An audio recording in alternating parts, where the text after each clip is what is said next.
Զատկական ուրախություն, ապրիլի 6 Ահավասիկ իմ սրբազան ձեռքը դնում եմ ձեզ վրա, օրհնելու համար։ Սիրով ու կարոտով սպասեք այդ մեղմ հպումին, որովհետև սպասումի պահին անգամ ուրախությամբ ու հուզումով կհամակվի ձեր ողջ էությունը, լուսավորվելով ու ջերմանալով իմ ներկայության արեգակով։ Զատկական այս սուրբ շրջանի մեջ մտահոգություն պատճառող ամեն մի հոգս մի կողմ թողեք։ Թուլացրեք երկրի վրա եղած ձեր բոլոր կապերը, թողեք կյանքի հոգսերը, նրա սիրտ մաշող ծանրությունները, անգամ նրա ուրախությունները, ցած թողեք ձեր ձեռքերը, թուլացրեք, թեթևություն հագեք, որպեսզի զատկի ճշմարիտ ուրախությունը կարողանա իր մեջ առնել ձեզ։ Մի կողմ դրեք անցյալի ու ապագայի մասին ունեցած ձեր բոլոր մտածումները, հեռու վանեք ամեն ինչ, ընդունելու համար հոգևոր կյանքը և ուրախությունը զատկական խորհրդի։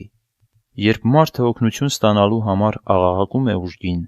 նա շատ հաճախ իր երկու ձեռքով ամուր բռնած է լինում երկրավոր մի գանձ այնպես, որ երրորդ ձեռք չունենալով չի կարողանում վերցնել իմ տվածը, որ մեծ սիրով իրեն եմ պարզում։ Զատիկը տարվա ամենահրաշալի շրջանն է,